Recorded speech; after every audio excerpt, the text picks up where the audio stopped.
Bien, donc on va continuer ce colloque avec une session sur l'optimisation, optimisation au sens large du terme, avec un premier exposé qui va être présenté par Aurélie Montarnal, qui nous vient de l'IMT Minalbi, et qui va nous présenter un cadre d'intelligence artificielle dédié aux situations incertaines et ouvertes.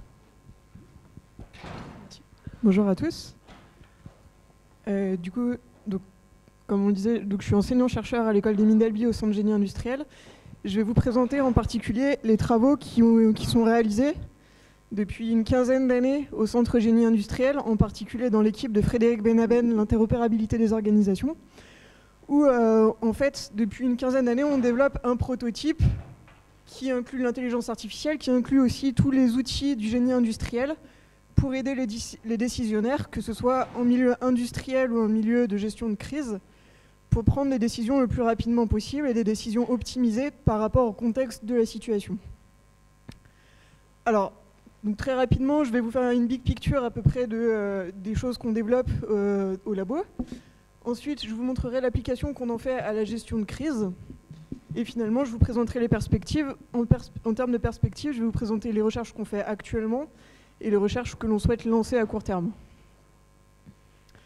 Donc, il n'est plus à prouver que actuellement, on a un déluge de données, donc des données merveilleusement représentées par des petits ronds ici.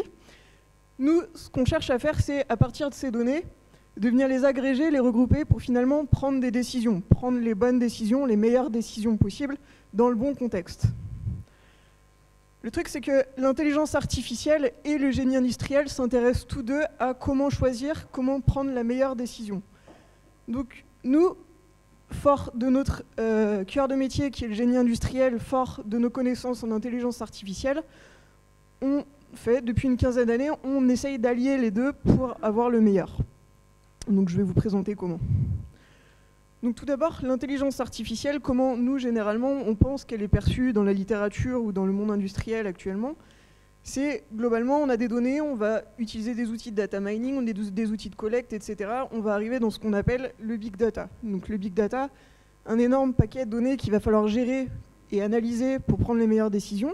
Donc des outils d'analyse de données, je reste très vague sur le terme analyse de données, mais donc des outils d'intelligence artificielle de manière générale sont utilisés pour directement prendre des données, produire de la décision. Donc la décision, ça peut être parce que j'ai détecté des patterns particuliers et que je vais pouvoir les réutiliser.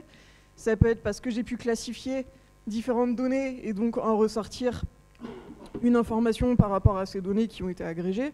Ça peut être pour faire de la visualisation, des tableaux de bord, etc. Donc le but, c'est généralement, on va produire soit des tableaux de bord, soit on va produire des alertes, soit des données qu'on va pouvoir utiliser plus tard pour de la prise de décision. Les outils du génie industriel, eux, généralement, comment ça se passe? Donc, ce qu'on souhaite produire, c'est une aide à la décision pour le décisionnaire. Mais généralement, on fait appel à un expert modeleur. Donc, ça va être quelqu'un qui va venir prendre de la connaissance, prendre des cas passés, et à partir de là, va essayer de modéliser le contexte dans lequel évolue l'entreprise qu'il regarde, ou en tout cas n'importe quel système qu'il regarde. Donc, typiquement, il va produire des modèles. Les modèles, ça peut être, par exemple, des business process models, si on parle de collaboration. Ça va pouvoir être des modèles mathématiques qui définissent mon système, donc mon système industriel de manière mathématique, etc. Et à partir de là, donc, en utilisant de l'ingénierie des modèles, ou en utilisant tout autre outil du génie industriel, de l'optimisation des algorithmes, etc., on va réussir à faire une analyse de notre situation, on va réussir à faire par exemple des simulations de notre système, on va générer des calculs dessus, etc. Et finalement, on va fournir une optimisation à la fin au décisionnaire. Par exemple, on est en train d'étudier une chaîne de production, on va pouvoir lui dire comment optimiser sa chaîne de production pour limiter les pertes, etc. Donc c'est un exemple. Ce que je vous propose dans cette présentation, et ce qu'on propose nous dans les travaux qu'on effectue, c'est de se dire peut-être que l'information, le modèle, c'est un moyen de monter en abstraction entre la donnée et la décision. C'est un moyen de nous dire on a de la donnée brute, on va faire un état de cette donnée brute, qu'est-ce qu'elle nous dit sur notre contexte, pour pouvoir finalement l'utiliser, l'exploiter et produire de la décision. Donc l'idée, c'est de collecter de la donnée, d'en définir une perception, d'accord ? À partir de cette perception très vaste, très brute, on va venir l'interpréter, monter en abstraction, fournir un modèle. Le modèle, c'est comme l'enfant qui regarde, ou l'humain qui regarde ce qui se passe autour de lui. Il récupère plein de données, et il va se faire une image de l'endroit où il est, de l'endroit où il évolue. Et à partir de ça, en exploitant tout ce qu'il voit autour de lui, il va pouvoir dire, voilà la décision que je devrais prendre dans ce contexte.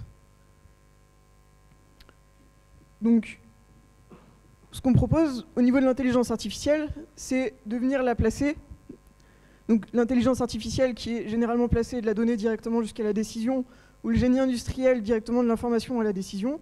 Ce qu'on propose, nous, c'est d'utiliser les 3 étapes pour réaliser vraiment une montée en abstraction et une compréhension totale de notre situation. Et donc évidemment, là-dedans, on retrouve nos 5 V habituels du big data, ceux qui doivent être adressés pour pouvoir faire cette montée en abstraction. Donc ce système en 3 étapes, le truc c'est qu'on ne peut comprendre vraiment ce qui se passe que si on a des concepts qui nous permettent de comprendre, d'accord ? On ne comprend pas à partir de rien. Et donc c'est pour ça qu'on propose de rajouter un système transversal, un module transversal qui est toute la gestion de la connaissance. La gestion de la connaissance, c'est j'ai vécu des choses par le passé, j'ai de l'expérience, je suis capable de le réutiliser. Ça peut être aussi, je connais des choses, j'ai des concepts déjà connus. Donc dans le métamodèle, c'est le cas d'un métamodèle. J'ai des concepts que je connais déjà, que j'ai l'habitude d'utiliser. Si jamais je retrouve une instance de ce concept que je ne connais pas, connaissant le concept, je vais peut-être être capable de l'utiliser. Typiquement, l'enfant, son concept, ça va être le jouet. Il a l'habitude d'utiliser un jouet, il va voir un Rubik's Cube pour la première fois, il va comprendre que c'est un jouet, donc il peut jouer avec. Donc le métamodèle nous permet de définir les différents concepts qui nous intéressent et les liens entre ces concepts. La base de cas nous permet de récupérer de l'expérience. Et la base de connaissances nous permet de dire, voilà ce que je sais déjà sur ces concepts préconnus. Tout ça, ça nous a amené au développement d'un prototype qui s'appelle Rio Suite, qu'on développe depuis plus d'1 dizaine d'années, donc qui prend en compte tous ces éléments. Donc, je vais vous montrer une petite application à la gestion de crise. Donc, la gestion de crise, imaginons un accident de la route. Sur le terrain, on a des voitures qui ont fait un carambolage, disons, et on a des données qui remontent, des données de trafic, des données de météo éventuellement. On va avoir des données qui proviennent des réseaux sociaux, donc plein de types de données hétérogènes. Potentiellement, on ne les connaît pas, potentiellement, on ne sait pas de quel format elles sont. Mais nous, on aimerait pouvoir les utiliser pour, de manière optimale, aider les différents décisionnaires dans leurs cellules de crise à répondre à cette crise. Donc généralement, on a les pompiers, les gendarmes, les policiers et le SAMU. Donc eux, ils souhaitent savoir comment ils devraient collaborer ensemble pour résoudre cette gestion de crise. Donc comment ils vont collaborer et puis finalement, comment arriver à ce processus. D'accord ? Donc c'est un processus au format Business Process Modeling qui nous permet de définir la coordination des différents acteurs. Au-delà de ça, comme je vous disais, puisque ça c'est notre prise de décision, le modèle intermédiaire entre la donnée et la prise de décision qui est ce modèle de collaboration, ça va être quel est mon modèle de la situation ? Qu'est-ce qui est en train de se passer ? Comment est-ce que je comprends cette situation ? Donc pour ça, Rio Suite a été développé selon 9 cases qu'on voit là, donc 3 niveaux qu'on reconnaît qui sont données, information et la prise de décision. Donc dans un premier temps, on va essayer de définir notre situation, donc via le define. Donc le define, tout d'abord, on va collecter la donnée, on va venir en modéliser des modèles de situation, puis de là, on va déduire notre prise de décision, ça va être le processus collaboratif, on va venir déduire le processus collaboratif. Après, realize, on va venir réaliser ce processus. Donc on va venir l'évaluer, l'humain va regarder si ça lui convient, s'il pense que c'est bon, puis on va venir le déployer, l'orchestrer. À nouveau, on va continuer à monitorer le process et surtout monitorer le terrain de la crise. On va continuer à récupérer des données sur le terrain de la crise et on va continuer à mettre à jour notre modèle de la situation. D'accord ? Et si on voit qu'à un moment, ce modèle de la situation ne correspond pas à ce que le processus aurait dû venir nous fournir, on va dire qu'on va détecter une divergence entre ce qu'on est en train de faire et ce qu'on voudrait obtenir. Ou en tout cas ce qu'on obtient. Et donc on va venir mettre à jour le processus pour qu'en temps réel, il soit toujours à jour par rapport à la situation de crise qui est en train de se passer sur le terrain, jusqu'à ce que finalement la crise soit résolue. Donc comme je vous le disais, tout ça, c'est basé sur des connaissances. Les connaissances, derrière, pour nous, c'est le squelette de Rio Suite. En particulier le métamodèle, parce que le métamodèle vient définir tous les concepts qu'on va rechercher dans les données et qu'on va utiliser ensuite pour l'exploitation. Donc notre métamodèle ressemble à ça, où vous voyez au centre ici ce qu'on appelle le métamodèle cœur. Donc le métamodèle cœur, c'est un métamodèle qui s'applique à n'importe quelle situation de collaboration. C'est un métamodèle dédié à la collaboration, puisque c'est la prise de décision que nous, on souhaite offrir aux décisionnaires. Et donc ce métamodèle cœur est générique à tout, et nous, on est venu le spécifier via des liens d'héritage avec une couche crise. Donc cette couche crise, vous voyez en bas le behavior, donc c'est le schéma comportemental. Donc le métamodèle couche, en tout cas partie comportement, c'est tout simplement, pour ceux qui le connaissent, le métamodèle qui correspond au Business Process Modeling, BPM. Donc lui, il n'est pas de nous, on utilise un standard qui existe déjà. Par contre, ce qu'on est venu nous spécifier, c'est de quoi on a besoin pour comprendre la crise. Et ça, en particulier, d'une part, on a mis en place une boîte partenaire. Donc partenaire, on y retrouve les acteurs, on retrouve leurs ressources, etc. En fait, c'est le qui. C'est qui est capable de réaliser quoi si je veux répondre à ma crise. Ensuite, en haut, on a le contexte. Le contexte, c'est quels sont les biens qui sont dans l'endroit où la crise a lieu, quels sont les sites naturels, quelles sont les infrastructures critiques, en gros, quel est le territoire dans lequel ma crise est en train d'arriver. J'ai besoin de connaître ce contexte. Et finalement, les objectifs, c'est en fait, ma crise, qu'est-ce que c'est vraiment? Cette crise-là en particulier, qu'est-ce qui est en train de se passer? Est-ce que c'est un accident de la route? Qu'est-ce que ça implique? Etc. Donc on va y définir les facteurs de gravité, les facteurs de complexité, quelle est la crise en elle-même avec ses risques émergents, etc. Et donc, ce qu'on définit ici, c'est que grâce au métamodèle cœur, en fait, grâce au lien d'héritage, on va voir que tous les éléments partenaires, contexte et objectives vont venir être liés pour une future exploitation dans le métamodèle cœur. Donc pour vous expliquer rapidement, partenaire, donc qui est capable de faire quoi? Généralement, en gestion de crise, on le sait à l'avance, d'accord? On sait ce qu'un pompier est capable de faire, on sait ce qu'un policier est capable de faire, etc. Donc ce qu'on va faire, c'est créer une base de connaissances sur ce métamodèle qu'on va venir peupler en avance de la crise, où on va définir qui est capable de faire quoi, au cas où une crise arrive, on puisse l'utiliser. Au niveau du contexte, c'est pareil. Généralement, n'importe quelle commune qui est en train de faire un monitoring de sa zone pour savoir si une crise arrive et comment y répondre, elle sait qu'elle est ici, donc elle connaît son contexte géographique. D'accord ? Donc ça, pareil, le contexte géographique, on va venir le donner en avance de phase, en avance de crise, et on va venir le fournir dans une base de connaissances. Par contre, les objectifs, eux, on ne les connaît pas. Les objectifs, c'est ce qui nous dit, par exemple, ce qu'on sait d'un objectif, c'est qu'il peut y avoir des inondations, il peut y avoir des feux, d'accord ? Mais on n'est pas capable de spécifier plus exactement où est-ce que ça va se passer, qu'est-ce que ça va impacter, etc. Donc les objectifs, c'est ce qu'on cherche à définir grâce aux données. C'est ce qu'on cherche à savoir à l'instant T, si une crise arrive, qu'est-ce qui est en train de se passer. D'accord ? Donc c'est exactement ce qu'on a envie d'interpréter à partir des données. Donc là, on retrouve bien notre qui, où, quoi. Donc, si une question était, d'accord, mais comment est-ce qu'on peuple les bases de connaissances? Alors, par exemple, pour le où, le contexte géographique, OpenStreetMap est utilisé dans ce cas-là, et on va récupérer toutes les différentes infrastructures critiques ou non qui sont sur ce territoire. À la question du qui, en France, on a des plans qui sont très bien conçus, les plans Orsec en particulier, et d'autres types de plans, où on va venir voir qui réalise quoi généralement dans la crise. Donc on va venir prendre ça et le peupler notre base de connaissances avec. Par contre, le quoi, c'est l'incertitude. Le quoi, c'est on ne sait pas ce qui va arriver. Et par contre, c'est ce qu'il va falloir résoudre. Donc pour ça, on va utiliser des capteurs de trafic, des prévisions de météo, des capteurs météo, des réseaux sociaux, etc. Et à partir de là, on va essayer de définir quels sont les risques qui sont en train d'émerger pendant ma crise. Donc c'est vraiment ça qui m'intéresse en termes d'intelligence artificielle. Donc qu'est-ce qui a été fait jusqu'à présent? Jusqu'à présent, on a une thèse qui s'est intéressée à récupérer les données des capteurs. Donc c'est la thèse d'Audrey Fertier dans le cadre du projet ANR Genepi. Donc à partir des données capteurs, elle a été capable de nous définir, de nous faire émerger les différents risques pendant une situation de crise.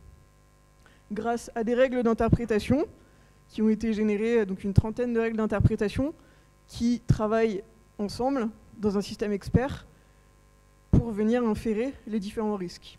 Et pour ça, elle a aussi mis en place une architecture orientée événement qui repose donc sur un complexe event processing. Donc je vais montrer un petit peu les résultats de ces travaux. Donc là, vous avez l'interface de RioSuite. Donc l'interface de RioSuite, la première entrée, là, c'est ce qu'on appelle Ryoga. Vous verrez qu'on a des noms très inspirés. Ryoga, c'est en fait, c'est la gouvernance. Donc c'est là où on gère les connaissances, on gère nos use cases, etc. Et donc, pour que vous le sachiez avant, donc comme je vous disais tout à l'heure, on a déjà introduit des bases de connaissances au niveau des contextes et des partenaires. Donc on sait déjà, voilà, on a déjà amené ces données-là, comme je vous le disais tout à l'heure. Donc là, on va aller venir sélectionner le use case de l'inondation de la Loire, qui est le use case sur lequel Audrey Fertier a travaillé. Donc on va venir charger les modèles et on va rentrer dans ce qu'on appelle Ryoda. Je vous avais prévenu. Le premier modèle, c'est le modèle de contexte que je vous montre ici. Donc dans ce modèle de contexte, on retrouve bien une digue, d'accord, qui a été construite sur la Loire. On retrouve des infrastructures critiques. On retrouve des capteurs de niveau d'eau et une station météo. Donc ça, c'est les différents éléments de mon contexte que je décide de prendre en compte ici. Ensuite, au niveau des fonctions, là, c'est quelles sont les différentes fonctions que mes partenaires sont capables de réaliser. Une fois de plus, on les a données à l'avance, puisqu'on le sait déjà, grâce au plan. Donc, on va aller dans RioPlay. RioPlay, c'est notre SIG, le système d'information géographique. En fait, c'est la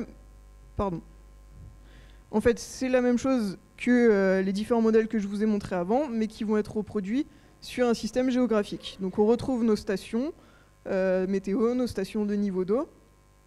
On va venir zoomer sur la ville d'Orléans. Et donc là, on vous montre qu'au niveau des stations, on a des fichiers XML dans lesquels on va simuler des données qui arriveront pour faire émerger les risques plus tard. Donc pour l'instant, c'est simulé effectivement parce qu'on n'a pas de lien en live, on n'a pas accès en live pour l'instant. Donc là, on va venir, à partir d'OpenStreetMap, charger les différents biens, en tout cas c'est le concept bien pour notre métamodèle. Vous voyez toutes les infrastructures qu'OpenStreetMap recense sur cette zone géographique. Et donc là, dans RioCemit, on va venir là effectivement simuler de la donnée. Donc là, vous voyez un capteur qui s'appelle Orléans J5, c'est un capteur de niveau d'eau, donc il y a un endroit spécifique dans Orléans qu'on voyait tout à l'heure. Et en fait, il va venir simuler en temps plus ou moins réel, du coup, des données qui ont été générées avec des experts du domaine et qui sont temporalisées, évidemment. Et donc, peu à peu, le niveau d'eau va monter à cet endroit-là. Donc, puisque le niveau d'eau monte, on va venir monitorer cette zone géographique. Et en voyant le niveau d'eau monter, nos règles métiers vont venir dire « Attention, il y a un risque qui est en train d'arriver ici. » En particulier, on voit mal ici, mais il y a celui-là, ça va être « Attention, il risque d'y avoir des dégâts humains sur cette EHPAD, qui est une infrastructure critique. » Et donc, à partir de là, des objectifs vont être générés qui disent attention, il va falloir prévenir ce risque, il va falloir faire attention à limiter les dégâts humains à cet endroit-là. On vient de me dire qu'il va falloir que j'accélère, donc ce que vous voyez, c'est que ces objectifs ont été définis. On va utiliser la connaissance qu'on avait peuplée dans RioSuite avant, à partir du contexte, à partir des partenaires, pour dire voilà ce que les partenaires doivent faire. Donc là, tout simplement, donc ce qu'on est en train de faire, c'est de dire ces objectifs, ils sont liés à ces connaissances-là qu'on avait déjà dans notre base de connaissances. Une fois que c'est fait, on obtient notre base de connaissances entière qui correspond à cette situation exacte. Et donc, de façon en tout cas très éprouvée chez nous, on va mettre en place un processus de déduction qui va venir prioriser les différents objectifs, donc les différents risques à prévenir, et définir un processus de collaboration qui résoudra ça. Donc là, vous voyez les pompiers, les gendarmes, le SAMU, etc., qui vont venir intervenir dans le bon sens pour résoudre la crise en cours. Donc, pour finir là-dessus, nous, ce qu'on est en train de faire actuellement, c'est d'ajouter les réseaux sociaux à ça. Les réseaux sociaux, comment ça se passe? On va venir Le problème des réseaux sociaux, c'est que c'est de la donnée textuelle et c'est surtout c'est de la donnée où il y a un comportement humain derrière.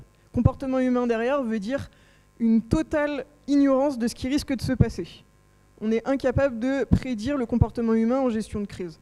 Et donc du coup, on va utiliser des outils tels que le NLP, Natural Language Processing, la génération automatique de règles pour notre architecture orientée événements et notre système expert. On va utiliser des éléments de clustering sémantique, temporel, de classification, etc. Donc pas mal d'outils du machine learning pour venir définir les différents risques, etc. Et finalement, donc là, pour vous donner un exemple d'approche qu'on est en train de mettre en place, là on a nos tweets en bas qui viennent de notre terrain de la crise. On va définir des dimensions de similarité entre les tweets pour venir faire des clusters, donc pour venir définir la distance entre les tweets, en définir des clusters, qu'on va finalement agréger grâce à notre métamodèle, et on va définir différents modèles de situation de crise. Et donc, en ayant une approche itérative en temps réel, on va avoir des situations de la crise qui vont être mises des modèles de situation de crise qui vont être mis à jour en temps réel et fournis aux décisionnaires. Et dans un terme un tout petit peu plus long, puisqu'il faudra qu'on définisse au niveau des réseaux sociaux, on va ajouter les capteurs à ça pour deux raisons. Parce qu'on pense que les données sont complémentaires. Donc en ajoutant capteurs et réseaux sociaux, on pense obtenir des modèles de situation bien plus complets. Et la deuxième, c'est aussi pour régler des problèmes de véracité au niveau des réseaux sociaux. Donc pour pouvoir venir, en tout cas, prouver qu'une donnée émergente des réseaux sociaux est vraie ou non. Voilà, c'était peut-être un petit peu intense. Si vous avez des questions, n'hésitez pas. Merci. Merci pour votre attention. On a le temps pour une question très rapide, le temps que les prochains intervenants s'installent.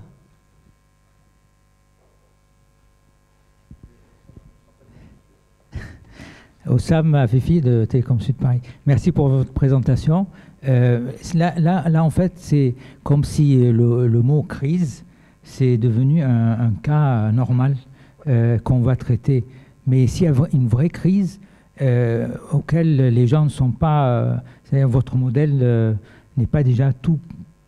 Est-ce qu'on ne peut pas penser à une architecture qui est capable de trouver un moyen de se débrouiller avec des cas qu'elle n'a jamais vus? Parce que là, c'est pas vraiment un cas imprévu. Tout est prévu déjà. C'est une très bonne question. Je crois que tout à l'heure, ça a été présenté rapidement. On est aussi sur le même genre de choses. On est en train de développer la même chose pour de la maintenance prédictive, en l'occurrence. Et là, il y a un truc auquel on s'intéresse en particulier, c'est la génération automatique de règles. Et en l'occurrence, du coup, ça veut dire que des règles auxquelles on n'avait pas pensé, ce qui veut dire des situations qu'on n'avait jamais vues avant, on va être capable de venir les générer automatiquement. Donc nous, on passe par la génération de règles parce qu'effectivement, notre architecture est basée sur un système expert. Mais ce qu'on souhaite faire, c'est rendre ce système expert justement intelligent, lui dire, c'est pas juste parce que tu savais déjà que ça allait se passer ou que ça se passait comme ça. Non, là, il y a une nouvelle situation, mais tu es quand même capable de définir ta propre règle sur cette nouvelle situation pour prendre la bonne décision derrière. Donc oui, c'est quelque chose auquel on pense et qu'effectivement, je n'ai pas forcément montré directement là. Merci. Donc on va passer à la deuxième présentation, donc, qui sera assurée par Charles Prudhomme de l'IMT Atlantique et par Michel Adamondo, qui remplace sa collègue Élise Varel, qui n'a pas pu se déplacer aujourd'hui. Donc ils vont nous parler de programmation par contrainte pour l'industrie 4.0 avec deux applications, une pour la configuration interactive et la seconde pour le transport urbain. Merci beaucoup. Donc effectivement, on va se partager la parole pour cette présentation avec Michel. Avant toute chose, on va commencer par faire une très très brève introduction à la programmation par contrainte, histoire de situer un petit peu les choses pour qu'après ce soit plus fluide pour les deux cas d'usage. Donc quand on parle de programmation par contrainte, on parle d'un paradigme qui implémente la programmation mathématique, donc ça permet de modéliser et résoudre des problèmes de satisfaction et d'optimisation sous contrainte. On peut faire un parallèle avec la programmation linéaire en nombre entier, et avec le problème de satisfaction booléenne. Donc la programmation par contrainte est une cousine de ces deux techniques-là. Et en pratique, la programmation par contrainte vient avec deux aspects. Un aspect modélisation, un langage de modélisation qui permet de décrire le problème, et des techniques qui permettent de résoudre automatiquement le problème qu'on a décrit auparavant. On parlera techniquement de problèmes de satisfaction de contrainte et de problèmes d'optimisation de contrainte lorsqu'on sera en programmation par contrainte. Quand on va vouloir modéliser notre problème sous contrainte, on va en fait utiliser un triplet, variable, domaine, contrainte. Donc les variables, c'est les inconnus au sens mathématique du terme. C'est ce qu'on va devoir déterminer dans une solution. Pour chacune de ces variables, on dispose d'un domaine de définition qui va nous permettre de prévoir dans quelles valeurs peuvent être affectées à chacune de ces variables. Et en dernier lieu, on va définir les contraintes, ce qui donne le nom au paradigme, qui représentent des relations logiques sur tout ou partie des variables de notre problème. D'accord ? La spécificité de la programmation par contrainte, c'est qu'en fait, le type de contrainte, le type de relation manipulée est quelconque. Si on veut faire un parallèle avec la programmation linéaire, en programmation linéaire, on va manipuler principalement et uniquement des fonctions linéaires. Ici, cette contrainte-là, enfin cette règle-là est relaxée. On peut traiter n'importe quel type de contrainte dès lors qu'on est capable de la définir dans l'outil sous-jacent. Une fois qu'on a défini notre problème de satisfaction de contrainte, on peut toujours l'équiper d'une fonction objectif ou d'un critère à optimiser. Et on obtiendra du coup un problème d'optimisation. Une fois qu'on a défini notre problème à l'aide de ce vocabulaire, variable, domaine, contrainte, on peut appliquer, on va s'intéresser à savoir ce qu'est une solution à notre CSP. Donc en fait, bien entendu, une solution va être une instantiation de l'ensemble de nos variables à une valeur de leur domaine qui fait que chacune des contraintes du problème sont satisfaites. Une fois qu'on est en mesure de trouver une telle instantiation, on est en mesure de prouver que le problème a une solution. Et donc là, on peut s'interroger sur énumérer l'ensemble des solutions ou une sous-partie des solutions, ou peut-être de manière plus intéressante, trouver une solution qui optimise le critère qu'on se serait donné auparavant. Et si on n'est pas en mesure de trouver une solution, on a la preuve que ce problème est infaisable. Et donc du coup, on peut relaxer notre problème ou s'intéresser à le modifier d'une manière ou d'une autre. D'accord ? Si on prend le petit exemple qui est décrit ici, où on a trois variables x1, x2, x3, chacune définissant un domaine 0, 1, 2, 5, 6. Et on dispose ici de trois contraintes. Donc on a pris des contraintes variées. La première contrainte C1 est une contrainte linéaire traditionnelle. La deuxième est une contrainte un peu plus complexe, toujours arithmétique, mais où on fait intervenir des puissances et des divisions. Et enfin, la dernière est un peu spécifique, c'est ce qu'on appelle, nous, une contrainte globale. Une contrainte globale, c'est non seulement une sémantique, donc c'est un nom, le nom qui est censé être significatif. Ici, la contrainte AllDifferent va nous assurer que chacune des variables prend une valeur différente dans une solution. Et c'est non seulement une sémantique, c'est également ce qu'on appelle un algorithme de filtrage. Donc en fait, ça va embarquer pour le cas présent des algorithmes de la théorie des graphes pour faire le filtrage, supprimer des valeurs qui sont interdites. D'accord ? Il en existe une multitude, je reviendrai dessus un peu plus tard. Quand on va chercher à résoudre donc, de manière automatique notre problème, on va utiliser deux phases. Une phase qu'on va appeler de propagation, qui va appliquer le raisonnement logique intrinsèque de chacune de nos contraintes, qui va nous permettre, c'est la particularité de la programmation par contrainte, de supprimer les valeurs qui n'appartiennent à aucune solution dans l'état courant du domaine des variables. D'accord ? Et puis ensuite, on va rajouter une phase d'énumération. Lorsqu'on ne sera plus en mesure de faire le raisonnement logique, aura atteint ses limites. On va prendre des hypothèses, ce sera la phase d'énumération. Donc on va faire un parcours en profondeur généralement. Et puis on va appliquer des décisions qui seront réfutables de manière à explorer notre espace de recherche à la recherche d'une solution ou de la solution optimale. Si je déroule juste un petit exemple d'algo de filtrage, donc de propagation, si on part du principe qu'on applique la contrainte C1 linéaire qu'on a présentée tout à l'heure, donc 10x1 plus 5x2 plus x3 inférieur ou égal à 25, on peut déduire automatiquement du domaine des variables 0, 1, 2, 5, 6 que la variable x1 ne peut pas prendre les valeurs 5 et 6, parce que sinon la contrainte serait violée, et de la même manière que la variable x2 ne peut pas prendre la valeur 6, puisque le domaine serait violé. Une fois qu'on a partagé cette information des valeurs supprimées entre les contraintes de notre réseau, on atteint ce qu'on appelle un point fixe. Un point fixe, il peut avoir trois états. Soit on est en présence d'une solution, auquel cas on est content, toutes les variables sont instanciées, on a une solution de problème. Soit on a un échec, on a une variable dont le domaine a été complètement vidé, donc on n'est plus capable de poursuivre les recherches, on va être obligé de remettre en cause une décision prise auparavant. Soit enfin on est dans un état point fixe où on n'est ni en présence d'une solution ni en présence d'un échec. Il va falloir qu'on poursuive le parcours de notre espace de recherche. Et donc on va prendre une décision arbitraire réfutable. Par exemple, on pourrait dire que la variable x1, son domaine se voit être réduit à la valeur 0. Maintenant qu'on a vu grossièrement le fonctionnement et l'utilisation de la programmation par contrainte, on peut lister rapidement les forces et les faiblesses. À chaque fois, je vais faire le listing par rapport à l'aspect modélisation d'une part et résolution de l'autre. Pour l'aspect modélisation, on peut compter sur une forte expressivité qui est liée au fait qu'on utilise un catalogue de contraintes, donc un langage, si vous voulez, qui permet de décrire le problème.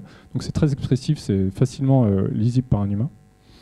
On a l'aspect incrémental qui est important, c'est-à-dire qu'on peut faire évoluer notre problème au fur et à mesure que les contraintes arrivent, c'est-à-dire qu'on n'est pas figé dans le temps et la technique de résolution sous-jacente ne sera pas impactée par le problème, les modifications du problème sous-jacent. Enfin, accessibilité, ça fait écho à l'expressivité. Le fait qu'on utilise un langage qui est relativement lisible par les humains rend son utilisation plus pratique. En termes de résolution, donc la programmation par contrainte a montré son efficacité sur plein de problèmes, notamment les problèmes de planification hors de lancement. Et c'est une technique qui est facilement hybridable. On peut très bien embarquer dans une contrainte un problème linéaire ou un problème de satisfaction de clause. En termes de faiblesse, on va avoir forcément le revers de la médaille. Le fait qu'on ait énormément de contraintes et qu'on ait un langage très riche, ça implique également qu'il faut maîtriser ce langage. Pour vous donner un ordre d'idée, on dispose aujourd'hui d'un catalogue de contraintes global qui ne fait que croître. Il est déjà rendu à 850 contraintes. Les connaître toutes et en connaître les subtilités relève un petit peu de l'expertise. Et donc ça peut freiner un petit peu l'utilisation. Et il existe également de multiples manières de modéliser un même problème et trouver la manière qui sera la plus performante relève également de l'expertise. En termes de résolution, de la même manière, on a des stratégies qui sont automatiques qui permettent de résoudre de manière efficace en moyenne des problèmes quelconques. Par contre, dès lors qu'on va être en mesure de paramétrer ce problème et la résolution, on va obtenir de meilleures résolutions. Et enfin, initialement, le paradigme est conçu pour traiter les problèmes de satisfaction. Et donc, en fait, on a un petit peu de difficulté à bien exploiter le fait qu'on puisse avoir des fonctions objectives. Donc, je te cède la parole.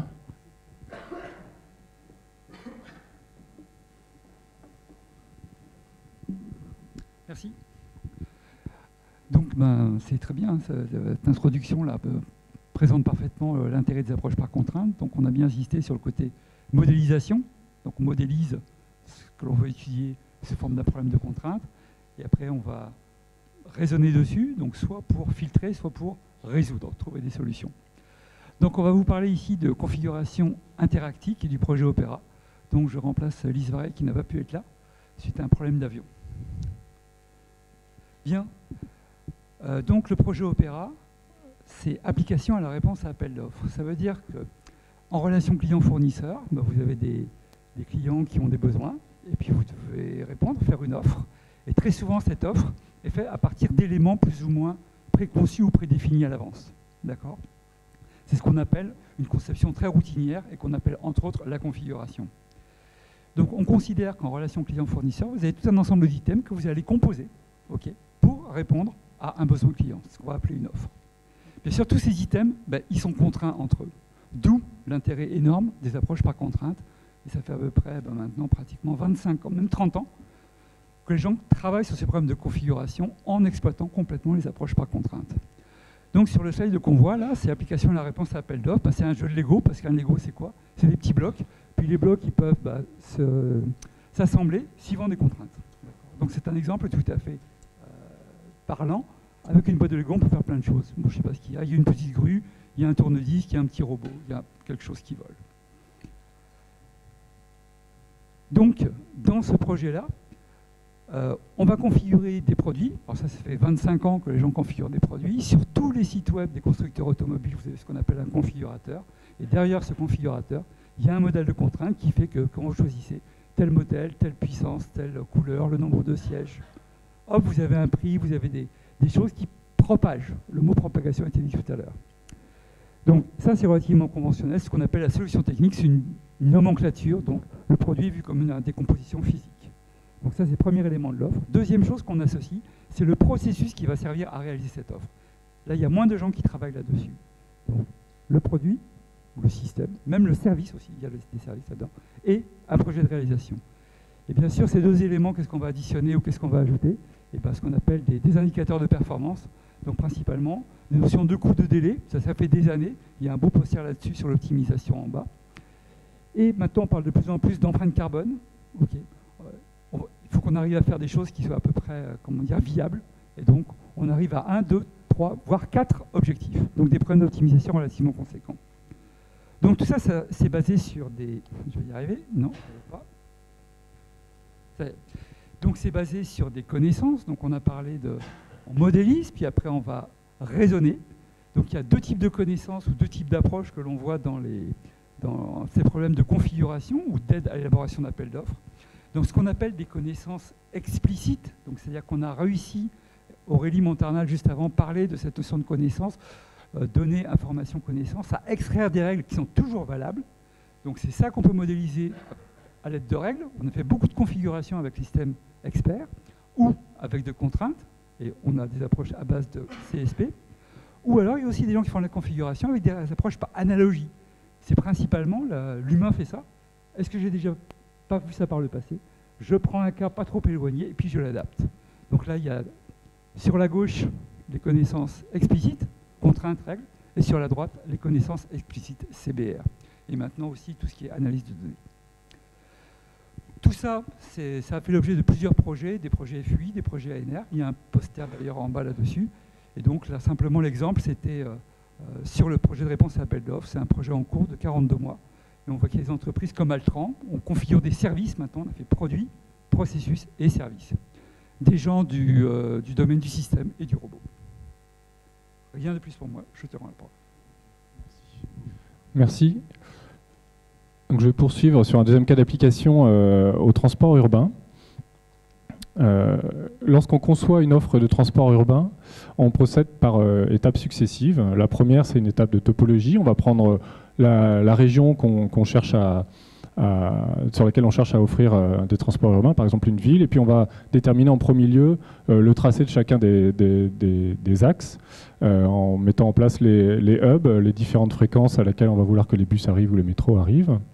Une fois qu'on aura déterminé la carte d'application de notre offre de transport urbain, on va passer à l'étape de graphiquage. L'étape de graphiquage, ça va être, on va découper en fait notre réseau en services et on va leur affecter des bus et déterminer des horaires de passage de bus. La troisième étape, c'est une étape d'habillage où on va être en mesure de faire le dimensionnement humain en fonction d'une part des contraintes de ressources humaines, des contraintes de pause par exemple, mais également des expériences et des capacités de chacun des conducteurs, typiquement. Est-ce qu'ils sont en mesure de conduire un double bus ou pas, etc., ce genre de choses. Et puis, en fait, en dernier lieu, on fera la commande de service. On va effectivement, nominativement affecter des conducteurs à des services de bus et de manière à ce que l'offre fonctionne. Le projet dont je vais vous parler maintenant se situe à l'aspect habillage, dans un cas particulier, où on va vouloir réagir à un aléa. D'accord. Lorsqu'on est dans la phase d'habillage, c'est une problématique tactique. On a un ensemble de ressources qui sont représentées tout en haut à droite. Alors en rouge, qui doivent être définis par en rouge, pardon, c'est des acteurs experts. En blanc, des acteurs débutants, par exemple. Donc on peut des conducteurs de bus avec la capacité double bus ou pas. On peut imaginer ça comme ça. Au milieu, on a l'ensemble des tâches qu'il va falloir qu'on affecte. Des tâches rouges, ça nécessite un expert. Des tâches blanches, ça peut être effectué par n'importe qui. Et ce qu'on veut, c'est trouver un planning qui va nous permettre de répondre à l'ensemble des tâches, tout en minimisant, par exemple, un coût de service. Ce qu'on sait au départ, c'est que l'ensemble des tâches sont fixées dans le temps par l'étape de graphiquage et qu'on va vouloir respecter un ensemble de règles du droit du travail. Par exemple, ici, un enchaînement de plus de 2 heures de travail impose au moins un quart d'heure de pause. Si jamais on fait 4 heures consécutives, on va avoir une pause plus longue, etc. Donc on est en mesure aujourd'hui, avec notre partenaire, de produire ce type de calendrier pour, par exemple, 1600 tâches, donc sur des journées type lundi ou vendredi, pour après pouvoir faire des commandes nominatives. On se situe dans un cas particulier où en fait la ville qui accueille par exemple ce réseau de transport urbain décide de faire une manifestation culturelle par type carnaval dans le centre-ville et donc de bloquer une partie du centre. Et donc on va devoir soit couper certains services, les interdire, soit rediriger certains. Donc en fait on va modifier partiellement les tâches à effectuer. Et ce qu'on cherche à faire ici, c'est corriger cet habillage de manière à ce que la distance à la solution précédente soit la plus petite possible. En d'autres termes, ce qu'on va vouloir faire, c'est prévenir le moins de conducteurs possible, parce qu'on sait qu'un conducteur, déjà il y a potentiellement beaucoup de conducteurs à prévenir. Ensuite, on sait qu'un conducteur, il a l'expérience de sa ligne. On va chercher à ce qu'on le modifie moins possible pendant son service. Et donc, on va chercher à produire une solution qui prenne en compte cette interruption de service sur un espace géolocalisé et qui répondent autant à la qualité de service précédente. Donc c'est ce qu'on a pu mettre en place ici, nous, avec des techniques de programmation par contrainte, dans le cadre d'un projet d'un laboratoire commun ANR Transop, qui mettait en relation donc, Eurodécision, une société de services en optimisation versaillaise qui a pour spécialité la construction d'offres de transport urbain, donc principalement graphiquage, habillage. Et donc, à l'époque, Xavier Lorca et moi-même de l'IMT Atlantique, on a alors conçu un modèle à base de contraintes qui était efficace et élégant. On a déterminé une nouvelle contrainte et une nouvelle manière d'explorer notre espace de recherche propre au problème qui nous est donné ici, qui nous a permis donc du coup d'avoir des publications internationales et surtout de challenger notre partenaire Eurodécision avec leur approche traditionnelle de programmation linéaire en nombre entier et génération de colonnes. On a été en mesure un petit peu de les pousser dans leur retranchement, donc c'était une bonne collaboration intellectuelle et scientifique sur cet aspect-là. Écoutez, c'est bon pour moi. Merci. Merci.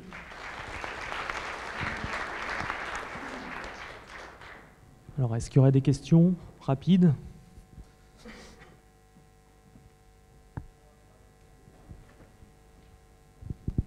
Merci pour la présentation. J'avais juste une question sur le deuxième cas d'étude Transap. Vous définissez plusieurs phases. En particulier, pour moi, il y avait la phase d'habillage et de graphiquage.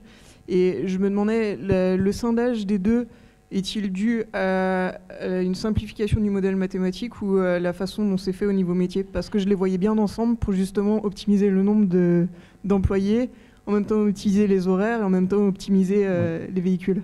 Bien sûr. Alors, au jour d'aujourd'hui, je pense que ça a évolué ces derniers temps, mais au jour d'aujourd'hui, c'était trop complexe de traiter le problème frontalement. D'accord. Déjà, pour vous donner une ordre d'idée, le problème d'habillage, pour une ville de taille moyenne, ça prend environ 17 heures. Et donc, en fait, on peut imaginer que le graphiquage ajouté, ça fait un problème qui est beaucoup trop complexe. Aujourd'hui, c'est traité correctement par les problèmes de génération de colonnes, mais c'était beaucoup trop complexe de le traiter frontalement. D'accord. Donc, c'est pour ça que traditionnellement, c'est découpé en ces 4 étapes-là. Et effectivement, l'idée, c'est d'essayer de traiter, idéalement, alors je ne suis pas expert du domaine, mais l'idée, c'est d'essayer de traiter les phases de graphiquage et d'habillage de concert. Est-ce qu'il y aura une autre question rapide? Bonjour, Valérie Zwilling à NRT. Je ne suis pas mathématicienne ni spécialiste des questions informatiques. Et peut-être que je vais poser une question d'un langage plus naturel et moins technique. Et vous avez peut-être répondu précédemment. La question que je posais, c'est de manière extrêmement pratique pour une ville. Là, vous avez donné l'exemple d'un carnaval organisé en centre-ville. Est-ce que votre modèle permet également d'identifier les zones sur lesquelles on pourrait organiser des événements en optimisant à la fois le service de transport et la capacité de transporter des gens vers l'événement en question? Sachant que l'organisation des villes, souvent, on met les événements au centre-ville, mais ce n'est pas forcément les meilleurs endroits pour assurer les autres services de l'espace urbain. Alors, la réponse qu'on propose aujourd'hui, c'est justement une réponse suite à... on n'est pas consulté pour situer la manifestation culturelle. Elle nous est imposée et la zone dans laquelle elle se déroule nous est complètement imposée. Et effectivement, on pourrait imaginer qu'on pourrait travailler en amont avec la mairie, par exemple, pour déterminer où est-ce qu'on pourrait situer au mieux une manifestation de manière à optimiser les transports ou en tout cas délimiter une zone de perturbation la plus petite possible. Mais c'est quelque chose qu'on ne traite pas ici.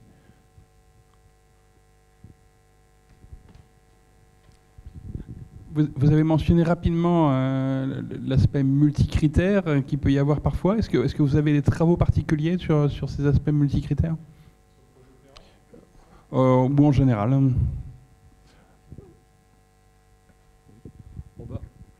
Très souvent, pour tout ce qui est donc, configuration, customisation, donc, très souvent on a 2-3 critères et 90%, là j'ai fait encore un état scientifique, 80-90% des papiers c'est des métaux heuristiques, donc de l'évolutionnaire. Très très peu de solutions exactes, très très peu. Merci. On va appeler le dernier présentateur de cette session. Donc Leonardo Linguaglossa, qui vient de Télécom Paris Tech, et qui va nous parler de l'intelligence artificielle appliquée au réseau de communication.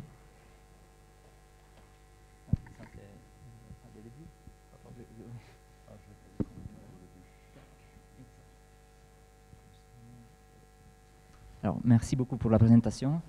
Bonjour à toutes et à tous. Je m'appelle Leonardo Linguaglos, je suis un postdoc à Telecom Paris Tech, mais à partir de demain, je serai aussi guest scientist à TUM à Munich. Donc aujourd'hui, je vais vous parler de mon projet de recherche qui concerne l'application des techniques d'apprentissage automatique afin d'effectuer des analyses de performance ou d'optimisation de performance dans les domaines des réseaux logiciels. Du coup, avant de commencer, j'ai besoin de faire une petite panoramique sur les réseaux logiciels. En fait, par définition, un réseau logiciel est un réseau où les éléments du réseau sont des séquences de code exécutées à l'intérieur d'une architecture general purpose avec un système d'exploitation et où plusieurs applications peuvent coexister les unes avec les autres. Quelle est la différence entre un réseau classique et un réseau logiciel? La différence est basée sur la dichotomie entre les performances de l'hardware et la flexibilité du software. Dans les dernières années, en fait, la communauté scientifique a réussi à développer des techniques d'accélération software qui ont permis de réduire la différence en termes de performance entre un réseau classique et un réseau logiciel. Et on voit une tendance dans les dernières années, ce qu'on appelle en anglais la network softwareization. Du coup, représentée par exemple par des nouveaux paradigmes comme le NFV, Network Function Virtualization, dont l'idée est de remplacer des équipements dédiés spécifiques à hardware par des morceaux de code équivalents. Morceaux de code qui s'appellent Virtual Network Function. Et donc, en fait, un réseau logiciel ressemble à quelque chose comme la figure ici à gauche. On a un serveur classique avec plusieurs interfaces qui peuvent être physiques ou virtuelles, Physical NICs ou Virtual NICs. Et au-dessus de cette architecture, on peut installer notre fonctionnalité virtualisée. Ici, je fais des exemples comme des caches, Intrusion Detection System, Intrusion Prevention System. Mais en général, on peut utiliser tous les types d'applications du type relayage, routage du niveau 2 jusqu'à 7. Un ensemble de cette fonctionnalité s'appelle Software Router ou Software Switch ou router logiciel. Étant des morceaux de code qui sont exécutés avec une CPU dans un serveur, chaque fonctionnalité virtuelle a un coût qui se mesure dans combien de cycles par paquet, les cycles de CPU nécessaires afin d'effectuer le traitement des paquets. Donc les réseaux logiciels nous donnent une très grande opportunité d'effectuer une collecte de données, de recueillir beaucoup de données dans tous les niveaux des applications. Et on a la possibilité d'effectuer des récoltes de données afin d'analyser les performances dans un testbed, du coup analyse directe. Mais on peut aussi les utiliser pour effectuer du processing, donc pour optimiser les performances séparément, ou pour entraîner des modèles analytiques ou des modèles plus récents qui utilisent des techniques d'apprentissage automatique. Donc, en fait, quand j'ai présenté mon projet dans une discussion passée, ils m'ont posé une question. Est-ce qu'il y a vraiment besoin d'utiliser de l'apprentissage automatique pour effectuer l'analyse des performances? Ceci est une bonne question parce qu'effectivement, il existe déjà des modèles analytiques qui utilisent des approches standards comme des chaînes de Markov. Et en fait, un de ces modèles, c'est mon travail qui sera présenté cette année à la conférence Infocom à Paris. Donc, quel est le besoin d'utiliser de l'apprentissage automatique? Ici, il s'agit d'un autre compromis entre la précision des prévisions du modèle, la simplicité et la généralité. C'est vrai que notre modèle il est capable d'avoir des résultats de prévision de performance très précis. Par contre, il marche très bien en prenant en compte un seul routeur logiciel. Du coup, on a un dispositif et on modélise les performances de ce dispositif. Mais quand il s'agit d'effectuer des prévisions dans une topologie de réseau, donc où il y a plusieurs équipements qui coexistent, les modèles peuvent devenir plutôt complexes. En plus, comme il s'agit de routeurs logiciels, du coup, ils sont implémentés avec des langages de programmation et après ils peuvent être compilés dans des différentes architectures. Et il faudra prendre en compte les détails de l'implémentation. Du coup, la généralisation de ces modèles peut être difficile.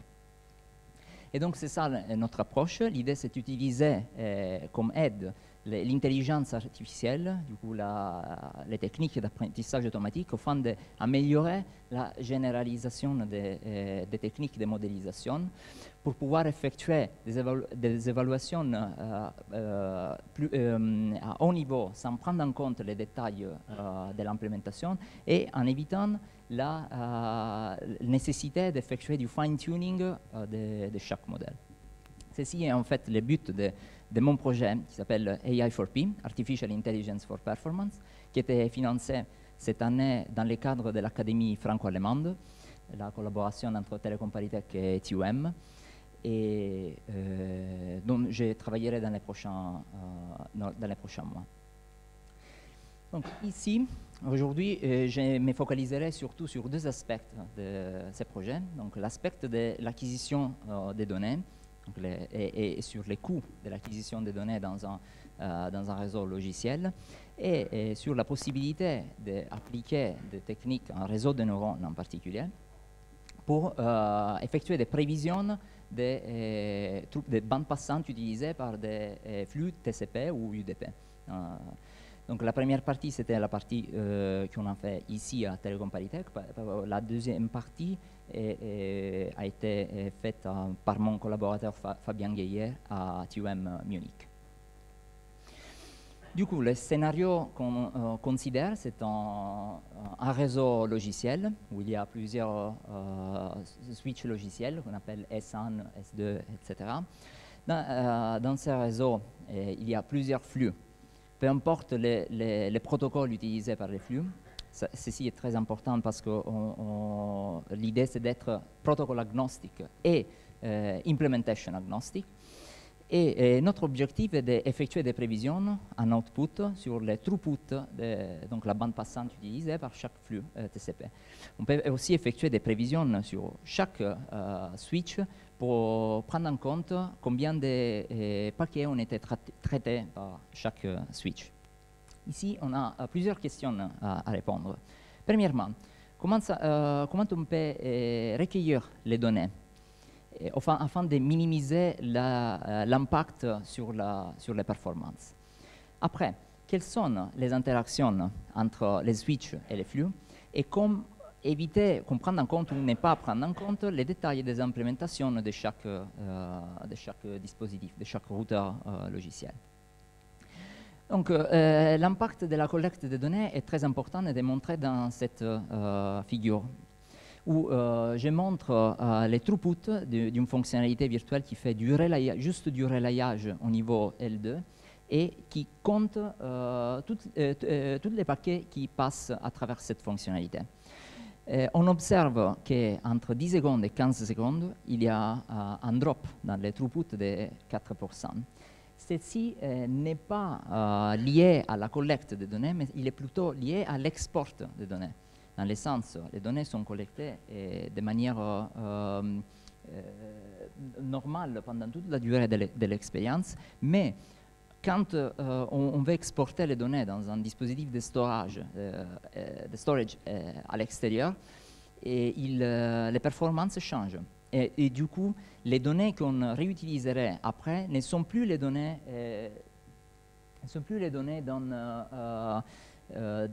dans la configuration normale, mais ce sont des données qui sont altérées par le fait d'exporter les mesures. Et en fait, l'export, malheureusement, il est très, très important, il est nécessaire afin de pouvoir effectuer du processing, soit en ligne, soit offline. Ici, je montrais qu'il y a plusieurs types de processing supplémentaires qu'on peut faire dans les fonctionnalités virtualisées, mais la plupart du coup est lié à effectuer l'export des données. Donc, quelle est notre approche? Notre approche, c'est de limiter le plus possible la récolte des données dans ces réseaux Et l'idée, c'était d'utiliser des environnements simulés. On a utilisé le simulateur NS2 avec des fenêtres de 30 minutes et limiter la collecte des données dans l'architecture, dans les vrais testbeds, le plus possible pour effectuer à basse une récolte à basse fréquence afin d'adapter l'état du fonctionnement du réseau. Grâce aux données collectées avec notre simulateur, on peut entraîner un réseau de neurones profondes qui peuvent être ensuite déployés aussi dans un vrai testbed afin d'effectuer des long-term bandwidth averages. Du coup, je peux prévoir d'ici, de ces moments-là, quels seront les throughputs de chaque flux dans les prochaines 30 minutes. L'idée derrière cette approche est qu'on peut utiliser des modélisations qui prennent en compte la topologie d'un réseau et qui est analysée automatiquement par un réseau de neurones. En particulier, si on considère des éléments du réseau comme tous les switches qui forment une topologie et tous les flux, l'idée c'est qu'on peut créer un graphe équivalent. Ici, il y a la référence avec les détails techniques de cette transformation entre la topologie du réseau et un graphe. Et les nouveaux graphes créés prennent en compte dans chaque nœud soit l'état d'un flux, du coup la bande passante utilisée par un flux, soit la file d'attente dans un switch. Les interactions entre les flux et les switches ou entre les switches même sont modélisées par les arêtes de ces graphes. Et maintenant, on peut utiliser des approches très simples de machine learning, comme des graph neural networks, qui peuvent analyser cette topologie et après, en output, on obtiendra les throughputs des flux qui traversent le réseau ou la quantité de paquets qui étaient traités par les switches. L'approche générique est montrée dans cette figure. On considère un input feature vector qui contient pour chaque élément soit un flux, soit un switch. Cet input vector traverse un premier réseau de neurones, un feedback avec un time step T majuscule et deuxièmement un réseau en feed forward afin d'obtenir en output les résultats désirés. Donc en output, s'il s'agit d'un flux, on peut obtenir la bande passante du flux. S'il s'agit d'un switch, on pourra obtenir la quantité de paquets qui étaient traités par le switch. L'unité en feedback est très importante. Elle s'appelle Gated Recurrent Unit et elle vient utiliser afin de calculer les dépendances entre les voisins, soit les flux, soit les switches. Et ça, c'est intéressant parce qu'effectivement, l'idée, l'intuition derrière cette approche est que le throughput de chaque flux, il est influencé par la topologie du réseau. En fait, quand il y a des congestions, on trouvera que des switches ont des files d'attente qui sont toujours pleins. Et effectivement, les flux peuvent même s'influencer les uns avec les autres. Et l'idée de prendre en compte pas seulement les voisins, mais aussi les voisins des voisins, etc., c'est modélisé par le time step T. Et on verra tout à l'heure comment le réseau de neurones est capable de prendre en compte ces changements. On a validé notre approche en effectuant des prévisions sur la bande passante utilisée par des throughputs, par des flux TCP, mais même si ici il n'est pas marqué, on a utilisé aussi des flux UDP, juste pour montrer la différence dans le protocole. En plus, les flux TCP, ils sont en protocole connection oriented, de UDP, il est connectionless. Et du coup, la relation avec les packet loss elle est différente entre les deux protocoles. Mais notre approche est capable d'effectuer des prévisions correctes dans les deux cas. Comme Recurrent Neural Network, on a utilisé juste un simple réseau de neurones RNN. On a utilisé un Gated Recurrent Unit et aussi un Long Short Term Memory. La méthodologie de notre approche est d'effectuer la prévision du throughput des flux comme un problème de classification plutôt qu'un problème de régression. Comme variable, on utilise les files d'attente, les flux, les nombres de flux qui peuvent être finis ou infinis. Et l'implémentation était faite actuellement en utilisant TensorFlow. Mon travail dans les prochains mois sera aussi de commencer le déploiement dans un testbed qui est déjà prêt en Allemagne. Les résultats les plus importants de cette approche, on les voit ici dans cette slide en prenant en compte la accuracy. Donc dans les cas de Gated Recurrent Unit et Long Short-Term Memory, les main takeaways ici, c'est qu'on est capable d'obtenir des prévisions avec une accuracy de plus que 90%, et indépendamment du nombre de flux qui sont dans les datasets, et pour des différents types de topologies qui utilisent 2 switches, 3 switches ou 4 switches. Tout à fait, si on utilise un Simple Recurrent Neural Network, la accuracy peut tomber jusqu'à 50%. Et je vous parlais du rôle de prendre en compte les interactions entre les nœuds dans un graphe, et les voisins des voisins. Et ici, on montre un heatmap qui prend en compte un scénario avec 4 flux et 14 files d'attente. Et la heatmap représente 2 couleurs. En rouge, quand la mesure pour laquelle est effectuée une prévision est plus grande par rapport à la mesure réelle. En bleu, c'est vice-versa, donc quand il est plus petit que la mesure réelle. Et effectivement, quand le time step est suffisamment grand, on utilise un fixed point iteration dans ce cas-là, on voit que les 2 parties de nœuds de queue et de flux convergent à la valeur réelle. Donc, en conclusion de cette talk, je voudrais souligner l'importance de ce type d'approche en fonction de la reproductibilité de la recherche. En fait, grâce au fait d'être indépendant du testbed, les résultats peuvent être validés sur n'importe quel type de topologie avec n'importe quel type de flux. Et je souligne aussi l'importance d'utiliser des approches de machine learning, même si des modèles temps discrètes réels existent pour l'évaluation des performances dans un routeur logiciel. Et donc, ça nous permet d'être protocole agnostique et software agnostique. Je vous remercie pour l'attention. Merci. Pour respecter le timing de la pause du midi, on a le temps pour une toute petite question. Ouais.